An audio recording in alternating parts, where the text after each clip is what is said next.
Hello students, welcome to maths and me classes. आज हम लोग इंजन कंस्ट्रक्शन में समझेंगे सिलेंडर ब्लॉक को। सिलेंडर ब्लॉक को समझने के लिए बस आपको इस वीडियो को पूरा देखना है और ध्यान से सुनना है। चलते हैं, स्टार्ट करते हैं। सामने आपको जो डायग्राम दिख रहा है ये सिलेंडर ब्लॉक का डायग्राम है। सिलेंडर ब्लॉक एक्चुअल में ऐसा ही दिखता है। जो डायग्राम आपको दिख रहा है सिलेंडर ब्लॉक एक्चुअल में ऐसा ही दिखता है।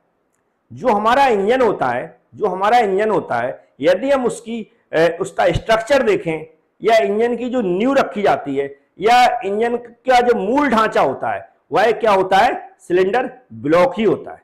क्या समझ में आया? इंजन का जो मूल ढांचा होता है या इंजन का जो स्ट्रक्चर होता है वह क्या होता है, सिलेंडर ब्लॉक ही होता है। तो पहली बात हमें क्या समझ में आया कि जो इंजन का मूल ढांचा है या इंजन का स्ट्रक्चर है वह क्या होता है, हमारा सिलेंडर ब्लॉक होता है।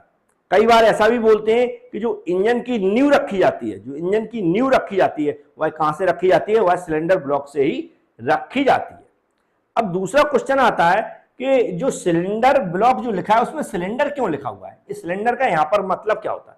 तो इसके अंदर यहां पर जो आपको ये दिख रहे हैं ये सिलेंडर बने जाते हैं। इसमें क्या बने जाते हैं, सिलेंडर बने जाते हैं। जो आपको यहां पर दिख रहे होंगे क्या बने, सिलेंडर बने हुए हैं, इसलिए हम इसको सिलेंडर ब्लॉक भी बोलते हैं। मेन इसका जो नाम सिलेंडर ब्लॉक रखा गया वह इन सिलेंडर के आधार पर ही रखा गया। इन सिलेंडर के आधार पर क्यों रखा गया? क्योंकि इंजन के अंदर सबसे मेन पार्ट्स क्या है, सिलेंडर ही होते हैं। क्योंकि सिलेंडर के अंदर पावर डेवलप होती है। सिलेंडर के अंदर क्या होती, पावर डेवलप होती है। तो सिलेंडर के अंदर जो पावर डेवलप होती है वह कैसे होती है? तो सिलेंडर के अंदर जो हमारा फ्यूल होता है वह क्या होता है, जलता है। उसका कंबशन होता है, फ्यूल का कंबशन होता है। फ्यूल का कंबशन किससे होता है, पिस्टन के चलने से। तो सिलेंडर के अंदर पिस्टन चलती है, चलने का मतलब होता है सिलेंडर के अंदर जो पिस्टन होती है वह रेसिप्रोकेटिंग मोशन करती है। क्या समझ में आया? सिलेंडर के अंदर जो पिस्टन होती है वह रेसिप्रोकेटिंग मोशन करती है, जिसके कारण जो हमारा ये फ्यूल होता है वह जलता है, या कह सकते हैं उसका कंबशन होता है। कंबशन होने के कारण पावर डेवलप होती है। अब यहां पर हमें क्या समझ में आया, कंबशन होता फ्यूल का कंबशन होगा तो भाई टेम्परेचर बढ़ेगा, मतलब उसके अंदर टेम्परेचर बढ़ता है, प्रेशर भी बढ़ता है। टेम्परेचर बढ़ेगा किसी चीज का और या किसी के अंदर और प्रेशर भी बढ़ेगा तो उसको मजबूत होना चाहिए। भाई सिलेंडर के अंदर यदि टेम्परेचर बढ़ रहा है, प्रेशर बढ़ रहा है तो उसको मजबूत होना चाहिए। तो ये क्या रहता है, जो हमारा मूल ढांचा दिख रहा है आपको सिलेंडर ब्लॉक, यह कैसा रहता है, बहुत स्ट्रांग रहता है और हैवी भी रहता है, वजन में हैवी भी रहता है, मतलब वजनदार भी रहता है और मजबूत भी रहता है। कैसा रहता है, वजनदार भी रहता है और मजबूत भी रहता है। तो हमें क्या चीज समझ में आई, सिलेंडर ब्लॉक के अंदर सिलेंडर बने रहते हैं जिसके अंदर पिस्टन हमारी क्या करती है, रेसिप्रोकेटिंग मोशन करती है, उससे पावर डेवलप होती है। पावर डेवलप कब होती है, जब हमारी फ्यूल का कंबशन होता है। फ्यूल का कंबशन होता है तो क्या होता है, यहां पर हमारे जो टेम्परेचर और प्रेशर इंक्रीज होता है। जब टेम्परेचर और प्रेशर इंक्रीज होता है मतलब बढ़ता है तो हम इसको कैसा होना चाहिए, मजबूत और स्ट्रांग होना चाहिए। तो हमारा सिलेंडर ब्लॉक कैसा होता है, मजबूत और स्ट्रांग होता है। तो दिमाग में आता है सबसे इंपॉर्टेंट क्वेश्चन, तो ये किस मटेरियल का बना होता है, किस मटेरियल का बना होता है? तो याद रखें ये बना रहता है ग्रे कास्ट आयरन का। किससे, grey cast iron, grey cast iron. तो इसको याद रखें, ग्रे कास्ट आयरन को बिल्कुल याद रख लें। ग्रे कास्ट आयरन को क्यों याद रखना, क्योंकि ये जो क्वेश्चन है मटेरियल पर आधारित बहुत सारे एग्जामों में पूछा जा चुका कि सिलेंडर ब्लॉक किस मटेरियल का बना रहता है, सिलेंडर ब्लॉक किस मटेरियल का बना रहता है, सिलेंडर ब्लॉक किस पदार्थ का बना रहता है। तो हमें याद रहेगा ग्रे कास्ट आयरन का बना रहता है। इससे ग्रे कास्ट आयरन का बना रहता है। अगर क्वेश्चन में ग्रे कास्ट आयरन ऑप्शन नहीं रहता है या फिर ऐसा पूछा जाता है ग्रे कास्ट आयरन के अलावा, ग्रे कास्ट आयरन के अलावा किस मटेरियल का बना रहता है, तो हम क्या लिख देंगे, एल्यूमिनियम लिख देंगे। क्या लिख देंगे, एल्यूमिनियम, एल्यूमिनियम लिख देंगे, है ना। तो या ग्रे कास्ट आयरन या फिर एल्यूमिनियम, दोनों ऑप्शन एक साथ नहीं रहते हैं। मेन क्या होगा, ग्रे कास्ट आयरन। फिर भी जब हमें इंजन को हल्का करना है या जो हमारा सिलेंडर ब्लॉक इसको हल्का बनाना है तो वहां पर क्या, एल्युमिनियम यूज किया जाता है। तो हमें दो मटेरियल याद रहेंगे, ग्रे कास्ट आयरन या फिर एल्युमिनियम। मतलब मटेरियल का यहाँ पर बहुत इंपॉर्टेंट रोल है क्योंकि ये बहुत स्ट्रांग होता है और हैवी भी बनाना पड़ता है। और सबसे इंपॉर्टेंट क्या होगा, एग्जाम में क्वेश्चन भी इस पर पूछा जाता है। अब यहाँ पर ये सिलेंडर दिख रहा है आपको, इस सिलेंडर, तो सिलेंडर ऐसे खुले तो रहते नहीं होंगे, हम जानते हैं खुले तो रहते नहीं होंगे, तो ऊपर भी कुछ लगा रहता होगा। तो याद रखें ये जो सिलेंडर ब्लॉक है इसके जस्ट ऊपर जो पार्ट्स जुड़ा रहता है वह क्या रहता है, सिलेंडर हेड रहता है। इसके ऊपर क्या लगा रहता है, सिलेंडर हेड लगा रहता है। याद रखें इसके ऊपर क्या लगा रहता है, सिलेंडर हेड लगा रहता है। जबकि नीचे क्रैंक केस रहती है, नीचे क्या रहती है, क्रैंक केस रहती है, नीचे क्या रहती है, क्रैंक केस रहती है। तो याद आएगा ऊपर क्या रहता है, सिलेंडर हेड कसा रहता है, याद रखें कसा रहता है, नीचे क्या रहती है, क्रैंक केस रहती है। इसके अलावा जो इंजन के और अदर पार्ट्स हैं वह सब इसके अंदर क्या माउंट रहते कहीं ना कहीं। अभी मैं इसके पार्ट समझाऊंगा तो वहां पर और एक्सप्लेन कर दूंगा। अभी हमने क्या समझा, इसके ऊपर क्या रहता है, सिलेंडर हेड रहता है, नीचे क्या रहती है, क्रैंक केस रहती है। अब यहाँ पर आपको ये दिख रहा है, बड़े चिकने चिकने दिख रहे होंगे, बिल्कुल कांच जैसे दिख रहे हैं। सिलेंडर के अंदर फिनिशिंग दिख रही कितनी अच्छी है, इसको मिरर फिनिशिंग बोलते हैं। क्या रहते हैं, क्या बोलते हैं, मिरर फिनिशिंग बोलते हैं। क्या बोलते हैं, इसके अंदर जो फिनिशिंग होती है, जो फिनिशिंग दिख रही, जो फिनिशिंग होती है, जो फिनिशिंग होती है इसके अंदर कौन सी फिनिशिंग होती है, मिरर फिनिशिंग होती है, मिरर फिनिशिंग होती है। कौन सी फिनिशिंग होती है, मिरर फिनिशिंग होती है। तो याद रहेगा कौन सी फिनिशिंग होती है, मिरर फिनिशिंग होती है। ये किससे की जाती है, फिनिशिंग हॉर्निंग से।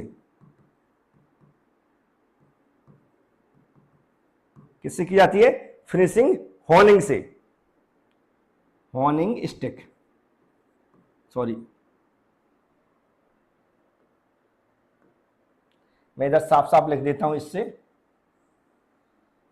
क्लियर, जिससे आपको समझ, क्योंकि इंपॉर्टेंट क्वेश्चन है, कई बार पूछा गया क्वेश्चन में।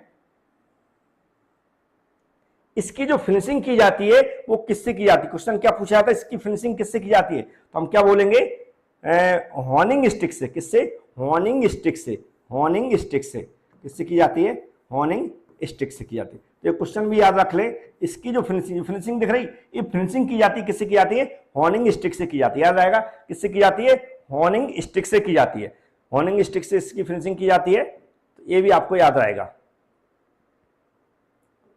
चलो हॉर्निंग स्टिक से की जाती है, क्या की जाती है, हॉर्निंग स्टिक से की जाती है ना। तो ये जो इसके प्रोसेस को क्या कोई बोलता है, इस प्रोसेस को ग्राइंडिंग, क्या बोलते हैं इसको, ग्राइंडिंग प्रोसेस बोलते हैं। कौन सी बोलते हैं, ग्राइंडिंग प्रोसेस बोलते हैं, ग्राइंडिंग या फिर हॉर्निंग, जो हॉर्निंग प्रोसेस बोलते हैं, क्या बोलते हैं, हॉर्निंग प्रोसेस। इसकी प्रक्रिया क्या होती है, फिनिशिंग करने की, हॉर्निंग होती है। प्रक्रिया क्या होती है, हॉर्निंग या ग्राइंडिंग, ग्राइंडिंग या हॉर्निंग, ग्राइंडिंग या हॉर्निंग है ना। याद आएगा कौन सी फिनिशिंग करने की प्रक्रिया क्या है यहाँ पर, ग्राइंडिंग या हॉर्निंग। और जिससे इसकी फिनिशिंग करते हैं, जिससे इसकी फिनिशिंग करते हैं उसे हम क्या बोलते हैं, हॉर्निंग स्टिक बोलते हैं। क्या बोलते हैं, हॉर्निंग स्टिक बोलते हैं। तो ये भी वर्ड आपको याद रहेगा, हॉर्निंग स्टिक रहती है। ठीक है, अब यहाँ पर क्वेश्चन आता है, जो ग्रे कास्ट आयरन रहता है, अब इसमें क्या रहता है, जो ये रहता है इसका घिसाव कम हो, भाई वजन पड़ रहा है, कंबस्शन हो रहा है, कंटिन्यू चल रहा है, तो घिसाव भी होगा। तो घिसाव को कम करने के लिए, रेजिस्टेंस पावर को बढ़ाने के लिए, जो बियर रेट है उसको कम करने के लिए, बियर रेट को कम करने के लिए, जो हमारा ग्रे कास्ट आयरन है उसमें अदर मटेरियल भी मिक्स रहते हैं, उनका कुछ परसेंटेज रहता है। तो मैं यहां पर लिख रहा हूं, ध्यान से देखें। सबसे पहले हम आयरन की बात कर रहे हैं। आयरन ग्रे कास्ट आयरन रहता है, उसका जो कंपोजिशन बता रहा हूं मैं, किसका, ग्रे कास्ट आयरन का कंपोजिशन बता रहा हूं। तो ये यहां पर मैं साफ कर देता हूं पहले तो इसको।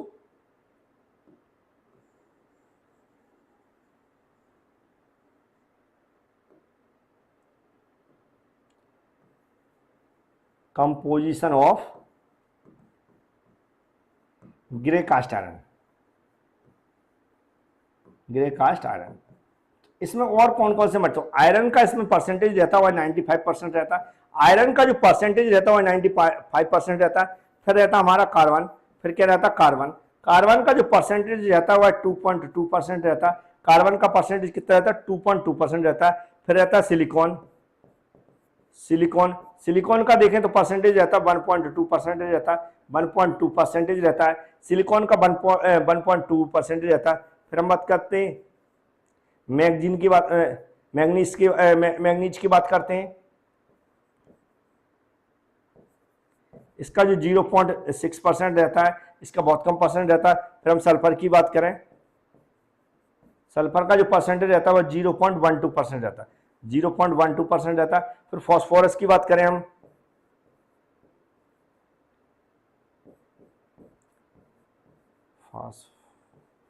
फास्फोरस का और कम परसेंट रहता है 0.85%। ये याद रहे ना रहे, लेकिन फिर भी थोड़ा सा जानकारी मिल जाती है कि कौन कौन से मटेरियल रहते हैं जो कास्ट आयरन के लिए मिक्स रहते हैं। मिक्स क्यों रहते हैं? इसकी रेजिस्टेंस पावर बढ़ सके, इसका बियर रेट बढ़ सके, जिससे घिसाव कम हो। तो ये हमें कुछ जानकारी मिली इसकी कि इसको क्या बोलते हैं, मूल ढांचा रहता है इंजन का, इसके अंदर सिलेंडर बने रहते हैं, सिलेंडर की फिनिशिंग किससे की जाती है, ये भी जानकारी मिली, इसका मटेरियल की भी जानकारी मिली। इसके ऊपर कौन सा पार्ट लगा रहता है, सिलेंडर हेड लगा रहता है, नीचे क्रैंक केस लगी रहती है। अब इसके कुछ पार्ट्स रहते हैं, उनको समझते हैं वन बाय वन, तो आपको और अच्छी समझ में आ जाएगा।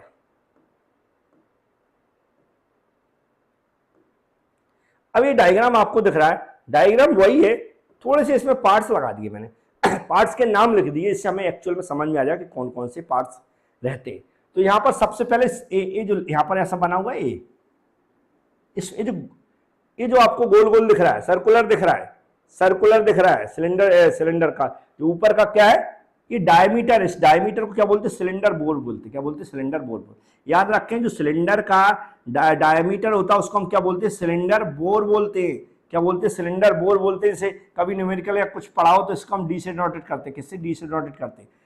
क्या बोलते हैं इसको? सिलेंडर बोर बोलते हैं। क्या याद रखें, ये क्या है, सिलेंडर बोर है। ये क्या है, सिलेंडर बोर है। ये क्या, सिलेंडर बोर, मतलब सिलेंडर का जो गोल गोल वाला साइज है, ये कितना साइज होता होगा, तो उसको उस साइज को हम क्या बोलते हैं, सिलेंडर बोर बोलते हैं। जो भी साइज हो, उसकी डी की वैल्यू जो भी हो, लेकिन जो आपको यहाँ दिख रहा है, इसका जो शेप रहता है ऊपर गोल गोल, इसको हम क्या बोलते हैं, सिलेंडर बोर बोलते हैं। जो डायमीटर होता है इसको हम क्या बोलते हैं, सिलेंडर बोर बोलते हैं। याद रखा जाएगा, सिलेंडर बोर बोलते हैं। फिर यार डेक लिखा हुआ, क्या लिखा, डेक लिखा, डेक दिख रहा है ऊपर का जो हिस्सा दिख रहा है, डेक। डेक क्या है, इसके ऊपर दूसरा पार्ट माउंट रहता है या रखा रहता है। अब कौन सा पार्ट रखा रहता है इसके ऊपर, तो सिलेंडर हेड रखा रहता है। क्या रखा रहता है, सिलेंडर हेड रखा रहता है। याद रहेगा, इसके ऊपर क्या रहता है, सिलेंडर हेड रहता है। फिर क्या आता है, कूलेंट पैसेज लिखा, कूलेंट पैसेज लिखा है यहाँ पर, कूलेंट पैसेज। ये जो छोटे छोटे छेद बने, इससे जो कूलेंट, मतलब इंजन को ठंडा करने के लिए या इंजन को ठंडा रखने के लिए, इंजन को ठंडा करने के लिए, ठंडा रखने के लिए एक कूलेंट पैसेज बने रहते हैं, जहां से ऑयल हमारा पास होता है। या फिर इंजन का जो ब्लॉक होता है या फिर जो सिलेंडर हेड होता है, वहां पर कई बार जो हमारे एयर कूलिंग सिस्टम होता है, इसके अलावा वाटर कूलिंग सिस्टम होता है, तो उसमें फिन्स या जो वाटर के लिए पासेज के लिए हमारे जो भी यहाँ पर इस तरह के पासेज बने रहते हैं। तो अलग अलग टाइप की कूलिंग सिस्टम होती है, कूलिंग सिस्टम के हिसाब से बना है। जैसे मैंने बताया, एयर कूलिंग सिस्टम के लिए फिन्स बने रहते हैं, और जो हमारा क्या बोलते हैं, वाटर कूलिंग सिस्टम, उसके लिए इसी तरह के पासेज बने रहते हैं वाटर को पास कराने के लिए।